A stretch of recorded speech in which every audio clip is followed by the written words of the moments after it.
Good evening friends. माझं नाव सचिन गोसावी आणि आज तुमच्यासमोर अजून एक नवीन व्हिडिओ तुमच्यासाठी घेऊन येतो आहे. स्टॉक मार्केट ट्रेनिंगवरती हा वर्कशॉप आहे, मराठीमध्ये आहे. आणि याचा टॉपिक आहे मूव्हिंग ॲव्हरेजेस. मूव्हिंग ॲव्हरेजेस फार इम्पॉर्टंट आहे. स्टॉक मार्केटमध्ये तुम्ही जेव्हा ट्रेडिंग करता तेव्हा मार्केट कुठल्या डिरेक्शनला चाललं आहे, ट्रेंड कुठली चालली आहे, हे आयडेंटिफाय करायचं असेल प्रत्येक स्टॉकचं, तर मूव्हिंग ॲव्हरेजेसची हेल्प आज स्टॉक मार्केटमध्ये जे मोठमोठे लोक ट्रेडिंग करतात, बिग बॉईज म्हणा, एफ आयज म्हणा, डी आयज म्हणा, ते सगळे मूव्हिंग ॲव्हरेजच्या बेसनुसार त्यांचे डिसिजन घेतात. कधी स्टॉप लॉस लावायचा डिसिजन असेल किंवा टार्गेट साठी डिसिजन असेल किंवा सपोर्ट आणि रेजिस्टन्स फाइंड आउट करायचं असेल, त्यासाठी तर मूव्हिंग ॲव्हरेजेसची ते हेल्प घेतात. तर मूव्हिंग ॲव्हरेज काय आहे आणि त्याचे कसे आपण कसं यूज करू शकतो शेअर मार्केट ट्रेडिंगमध्ये, ते या व्हिडिओमध्ये सांगायचा एक प्रयत्न केला आहे. तर आपण एक काम करूया की डायरेक्ट आपण जिथे काम करतो त्या टर्मिनलवरती जाऊया. This is Sharekhan terminal. शेरखानचं ट्रेड टायगर म्हणून टर्मिनल आहे. ज्यांच्याकडे शेरखानचं अकाउंट आहे त्यांनी शेरखानच्या टर्मिनलवरती ही सेटिंग करू शकतात, किंवा ज्याच्याकडे दुसरं अकाउंट असेल कुठल्याही याचं स्टॉक ब्रोकरचं, तर ते त्यामध्ये पण असतं. बेसिक चार्ट पॅटर्न हा सेम असतो, थोडं ग्राफिकल रिप्रेझेंटेशन थोडंफार वेगळं असतं. सिन्स इट इज सॉफ्टवेअर, तर आपण बऱ्याचशा गोष्टी यामध्ये यूज करू शकतो. आर्टिफिशियल इंटेलिजन्ससारखं, ज्याच्यामध्ये आपल्या 80 ते 90% ट्रेड या ऑटोमेटेड होतात. की कारण स्टॉक मार्केटमध्ये तुम्ही बघितलं होतं, NSE मध्ये 4400 कंपन्या अराउंड लिस्टेड आहेत. तर प्रत्येक कंपनी आपण ट्रॅक करू शकत नाही, आपल्याकडे तेवढा टाईम नसतो, तेवढ्या स्क्रीन्स नसतात. तर आपण काय करतो की या टूलच्या मदतीने, शेअरखानच्या सॉफ्टवेअरच्या मदतीने बरेचसे अलर्ट्स वगैरे लावून ठेवतो, की जेणेकरून जेव्हा ते आपल्या झोनमध्ये येतील किंवा काही प्राईस ॲक्शन्समध्ये येतील, तर तेव्हाच फक्त आपण त्याच्याकडे बघतो. जेव्हा ते पॉपअप होतात तेच मेसेज आपण बघतो, सगळ्याचे ॲनालिसिस करून आपण एकदा ठेवून देतो, आणि जसं ते पॉपअप होत जातील तसे तसे त्यावेळेस ते डिसिजन ट्रेडिंगचे घेतो, बाय करायचे किंवा सेल करायचे. तर हा बेसिक एक चार्ट आहे. इथे शेरखानचं ट्रेड टायगर टर्मिनल आहे. इथे बिग ट्रेड लिस्ट मी काढलेली आहे. मार्केट वॉचमध्ये गेले, NSE मध्ये इथे क्लिक केल्यानंतर तुम्हाला बिग ट्रेड लिस्ट म्हणून दिसेल. तिथे क्लिक केलं तुम्ही, बिग ट्रेड लिस्ट ओपन होते.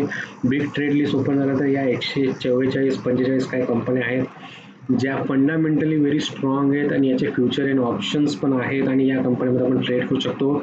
All are blue chip branded company. यामध्ये कुठलीही कंपनी अशी नाही आहे ज्याच्यामध्ये लिक्विडिटी कमी आहे.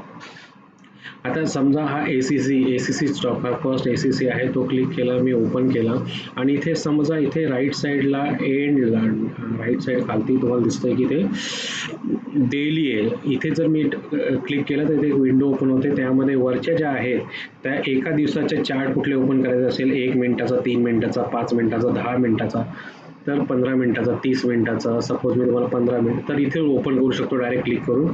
हे करून ओके करायचं आणि कॅन्सल करायचं. त्याच्याने हा 15-15 मिनिटाच्या इंटरवलनी हा चार्ट तयार होईल. ओके. आणि आपल्याला डेली पाहिजे, तर स्टार्टिंगला मी सगळ्यांना सजेस्ट करेल की डेली चार्टवरतीच ॲनालिसिस सुरुवात करा.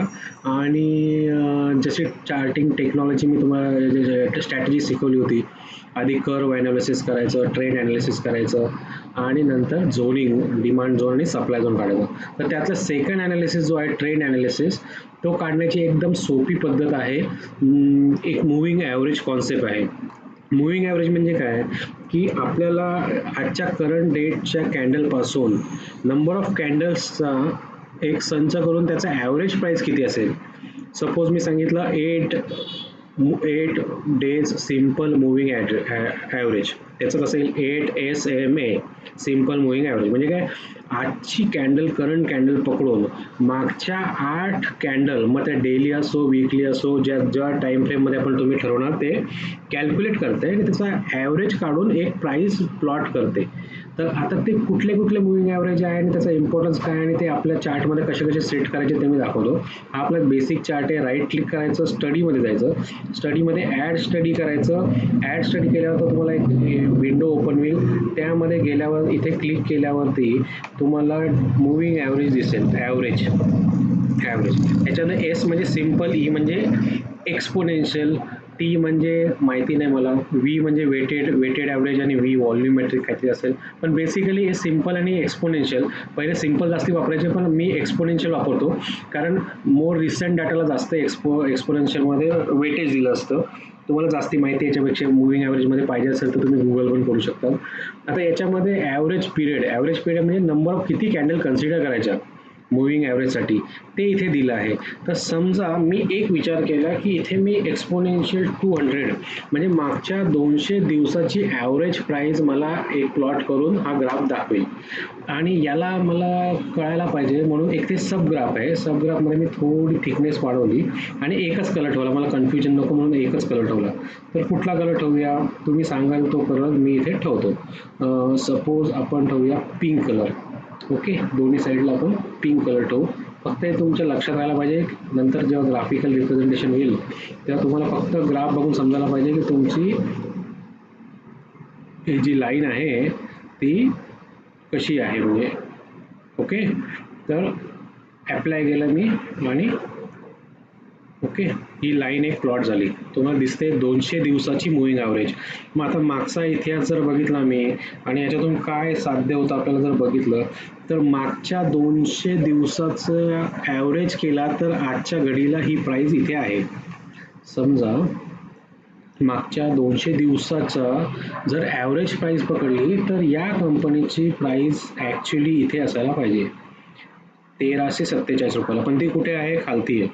मग हा मुव्हिंग ॲव्हरेजचा फायदा काय काय होतो ते आपण लक्षात घ्यायला पाहिजे. याचा फायदा एक सर्वात मोठा असा होतो की आपल्याला एक कॉमन आयडिया येते की मागच्या 1 वर्षाची जर याची आपण ॲव्हरेज प्राईस सगळ्या ट्रेडरच्या मनात जर ठरवली तर त्याची ॲव्हरेज प्राईस आजच्या घडीला किती आहे आणि त्याच्यापेक्षा ॲक्च्युअल प्राईस किती आहे. समजा मग यातून एक निष्कर्ष काय येतो, जर 200 डेजच्या मुव्हिंग ॲव्हरेजच्या प्राईस खालती असेल तर ही ओव्हर प्राईस नाही आहे.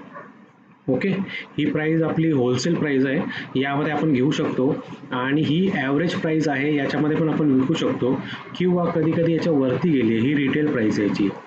म्हणजे या जेव्हा जेव्हा जेव्हा असा मुव्हिंग ॲव्हरेजच्या वरती प्राईस जाते तर तेव्हा बाय करणं सजेस्टेड नसतं. जेव्हा मुव्हिंग ॲव्हरेजला टच व्हायला येईल तेव्हा बाय करायचं, जशी त्याच्या वरती जाईल त्याची सेल करायची. हा मुव्हिंग ॲव्हरेज जो असतो लॉंग टर्मचा 100 दिवसाचा मुव्हिंग ॲव्हरेज किंवा 200 दिवसाचा मुव्हिंग ॲव्हरेज हा नेहमी सपोर्ट म्हणजे जेव्हा प्राईस त्याच्या वरती असेल आणि जेव्हा खालती येईल तेव्हा सपोर्ट म्हणून ॲक्ट करतो आणि जेव्हा त्याला ब्रेक करते तेव्हा कधी कधी रेजिस्टन्स म्हणून ॲक्ट करते. सपोज इकडनं इकडे ब्रेक केली, इकडनं इकडे तुम्ही दिसेल की इथे रजिस्ट केलं, परत खालती आलं, इथे रजिस्ट केलं, इथे जेव्हा ब्रेक केलं परत इथे खालती आलं, परत इथे रजिस्ट केलं, तर हा कधी कधी ॲज अ सपोर्ट आणि रेजिस्टन्स म्हणून पण चांगला काम करतो.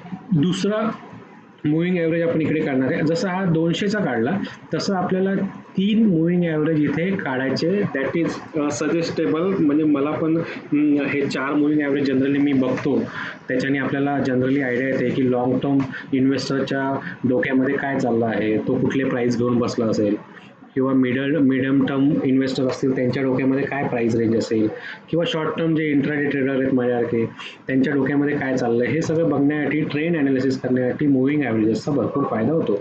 आता या ॲव्हरेजेसमध्ये मी डायरेक्ट सिम्पल एक्सपोनेन्शियल मुव्हिंग ॲव्हरेजेसमध्ये गेलो. मगाशी 200चा काढला तर 100चा काढूया. याला आपण कुठला तरी वेगळा कलर देऊया जेणेकरून तुम्हाला इझिली आयडेंटिफाय. जर समजा मी याला थोडे फ्लोरोसंट कलर देऊ म्हणजे ते ब्लॅक स्क्रीनवरती चांगले उठून दिसतील. ओके, तर हा येलो दिला, ॲप्लाय केला की समजा असं खालती आलं तर इथे राईट क्लिक करून वरती यायचं म्हणजे ती आपल्या ग्राफवरती दिसते. आता तुम्हाला काही डिफरन्स वाटतो का? इथे 200 दिवसाचा मुव्हिंग ॲव्हरेज आणि कलर पण दिला त्यामुळे इझिली आयडेंटिफाय होतं. इथे 100 दिवसाचा आहे मुव्हिंग ॲव्हरेज, म्हणजे याचा अर्थ काय, येलो लाईन इंडिकेट्स मागच्या 100 दिवसाची ॲव्हरेज प्राईस ही होती पण मागच्या 200 दिवसाची ॲव्हरेज प्राईस ही होती.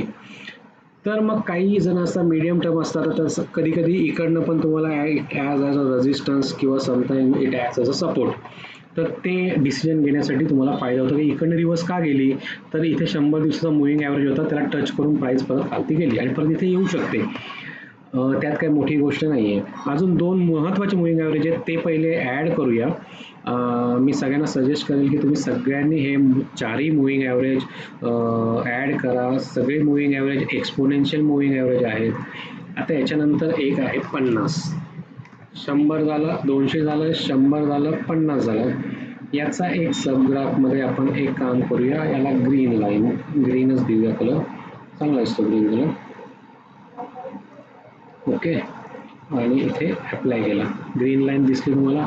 डिफरन्स फक्त तुम्ही by visually you can identify काय डिफरन्स आहे का. 200ची ॲव्हरेजची लाईन जरा जास्ती स्मूथ आहे 100पेक्षा, म्हणजे प्राईस जशी रिॲक्ट करते त्याच्यापेक्षा. आणि 100पेक्षा 50ची अजून स्मूथ आहे, म्हणजे प्राईस जशी व्हॅरी करते पटापट तर ती त्याला रिॲक्ट करते तशी. अजून एक मुव्हिंग ॲव्हरेज ॲड करू, तुम्ही कितीही ॲड करू शकता तुमच्या हिशोबाने. कारण याच्यामध्ये असं आहे की प्रत्येक कंपनीचे कधी कधी वेगवेगळ्या मुव्हिंग ॲव्हरेजवरती तो रिॲक्ट करतो आणि चांगल्या प्रकारे रिॲक्ट करतो. जर अशी एखादी कंपनी तुम्हाला सापडली की जी तुमच्या परफेक्ट कुठल्या तरी मुव्हिंग ॲव्हरेजला सपोर्ट आणि रेजिस्टन्स म्हणजे रिव्हर्स होते किंवा तिथून वरती जाते, असे काही शोधल्या तर that is well and good. तर सर्वात एक छोटी आपण एक्सपोनेन्शियल करतो, हा 8 एक्सपोनेन्शियल, जी ट्रिगर लाईन टी लाईन म्हणून पण कधी कधी करतो, आणि त्याला कलर आपण रेड कलर देऊया, कारण ही रेड आपली सर्वात इम्पॉर्टंट डिसिजनसाठी सर्वात इम्पॉर्टंट मुव्हिंग ॲव्हरेज आहे. हा 8 दिवसाचा. हा काय करतो, शॉर्ट टर्म मुव्हिंग ॲव्हरेज म्हणजे मागच्या 8, 1, 2, 3, 4, 5, 6, 7, 8 याची ॲव्हरेज प्राईस काढली आणि ही आहे. ओके, म्हणजे सध्या बघितलं तर शॉर्ट टर्मसाठी ही त्याचे 8 दिवसाच्या मुव्हिंग ॲव्हरेजपेक्षा पण खालती आहे. तर अशा कंडिशनमध्ये तुम्ही इकडे जर बघितलं तर ही मुव्हिंग ॲव्हरेजला टच करत करत करत करत जशी, म्हणजे जसं इथे खालती गेले तर 8 एक्सपोनेन्शियल टच करते. जेवढी खालती जाईल, तर इथे भरपूर खालती गेली. इथे जर तुम्ही नुसतं बाय जरी केलं असतं तर काही दिवसांनी ही इथे 8 एक्सपोनेन्शियलला टच करणार, म्हणजे 100% करणार. कारण बरेचसे जे मोठमोठे स्टॉक मार्केटमध्ये ट्रेडिंग करतात, बिग बॉयज, FIs, इव्हन जे अल्गोरिदमिक ट्रेडिंग पण असते, तर त्यामध्ये मुव्हिंग ॲव्हरेजचा सर्रास वापर होतो. तुम्ही जर गुगलमध्ये टाईप जरी केले गोल्डन रूल, ट्रेडिंगचं गोल्डन रूल, तर त्यामध्ये हेच दाखवतील की छोटा moving average, say for example 8 exponential moving average किंवा 8 simple moving average, 20 exponential moving average, 20 simple average. जर समजा 8 exponential moving average 20 exponential moving ॲव्हरेजला क्रॉस करून वरती गेला म्हणजे ट्रेंड पॉझिटिव्ह आहे, तुम्ही बाय करा. आणि सेम जर 8 एक्सपोनेन्शियल मुव्हिंग ॲव्हरेज क्रॉस करून 20 मुव्हिंग ॲव्हरेजच्या खालती गेला म्हणजे ट्रेंड निगेटिव्ह आहे शॉर्ट टर्मसाठी, तर तुम्ही सेल करू शकता. तर असे काही सिम्पल गोल्डन रूल आहे ज्याच्याने प्रोग्राम बेस करतात आणि त्यामुळे सक्सेस रेशो या मुव्हिंग ॲव्हरेजचा भरपूर आहे. तर हे सगळं केल्यानंतर सर्वात महत्त्वाचं एक आहे, हे 4 मुव्हिंग ॲव्हरेज तुमच्याकडे एक आहे. तर या 4 मुव्हिंग ॲव्हरेजच्या व्यतिरिक्त एक अजून प्राइस ॲक्शन जर बघायची असेल तर अजून 2 स्टडी मी वापरतो. त्या भरपूर उपयुक्त असतात आणि त्या तुम्ही पण ॲड करावं अशी माझी इच्छा आहे.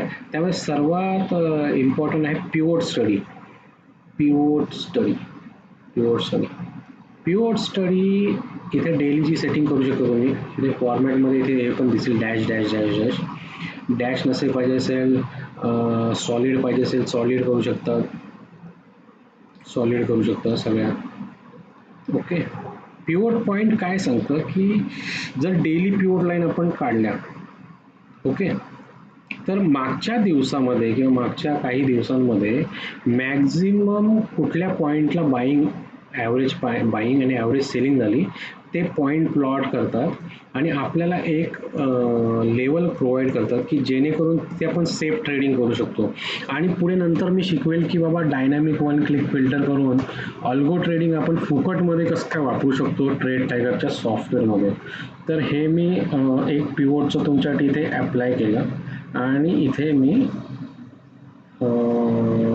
स्टडी पॅरामीटर इथे वीकली देतो, वीकली. ओके, किंवा मंथली द्या, महिन्याचा तो ॲव्हरेज काढून मंथली द्यामध्ये डेलीच्या चार्टमध्ये तुम्हाला दिसतात. आता समजा इथे मी अजून वीकली पण करतोय, रिसर्च करत राहावा कारण त्याच्याने वेगवेगळ्या गोष्टी आपल्याला समजतात. ह्या वीकलीच्या पिव्होट्स आहेत 5 आठवड्याच्या आणि मंथलीच्या आहेत. तर आपण त्यातलं एक काम करूया, वीकली जरा काढून टाकूया. ओके, वीकली काढून घ्या. मंथली तुमच्या सेफर साईडसाठी मी ते दाखवलं आहे. जनरली आपल्याला डेलीचाच वापरायचा आहे आणि तो इंट्राडेसाठी जेव्हा एकदम एक्सपर्ट होणार तेव्हा तो कसा वापरायचा तो मी तुम्हाला दाखवेल. दीज आर बेसिक ट्रेडिंगचा. याचा अर्थ काय की ही ॲव्हरेज प्राईजमध्ये इथे मॅक्झिमम लोकांनी बाय केलं एका महिन्यामध्ये. रेजिस्टन्स म्हणजे मॅक्झिमम एवढ्या वरतीपर्यंत जर गेल्यावर भरपूर लोकांनी सेल करायचा प्रयत्न केला, त्याच्यावरती इथे लोकांनी सेल केला, तिथे वरती इथे सेल केला, इथे बाय करायचा प्रयत्न केला. इथे these are support S1, S2, S3 and these are resistance R1, R2, R3. हे वापरायचं स्टार्टिंगला वापरा. एकदा तुम्ही नजर बसली तर तुम्हाला गरज नाही लागणार. पण moving average most important thing.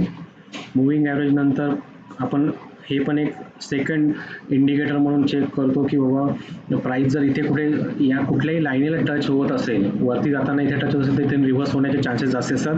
खालती येत असेल तर इथून रिव्हर्स होण्याची चान्सेस जास्ती असतात. हे पण एक आहे. तर हा मुव्हिंग ॲव्हरेजचा जर तुम्हाला व्हिडिओ कळाला असेल, त्याचा इम्पॉर्टन्स काय आहे काय नाही ते, आणि हे मुव्हिंग ॲव्हरेज सगळ्या टाईम फ्रेममध्ये एकदा मुव्हिंग ॲव्हरेज सेट केल्यावर सर्वात इम्पॉर्टंट गोष्ट आहे की राईट क्लिक करून तुमचा जो आहे हा चार्टचा save as a template, save chart as a template करा. जी टेम्पलेट तुमची सेव्ह होईल त्याला नाव द्या, काहीतरी नाव द्या. जेव्हा ती सेव्ह होईल तेव्हा मी नाव दिलं मुव्हिंग ॲव्हरेज.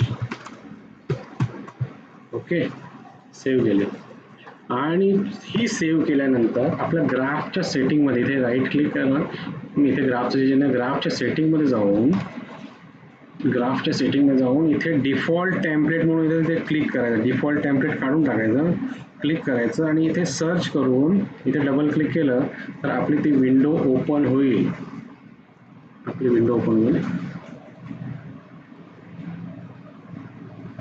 डिफॉल्ट टेम्पलेटला क्लिक करायचं. डेली चार्टचे इथे मुव्हिंग ॲव्हरेज आपलं सिलेक्ट झालं आणि याच्यानंतर सेव्ह करायला विसरू नका.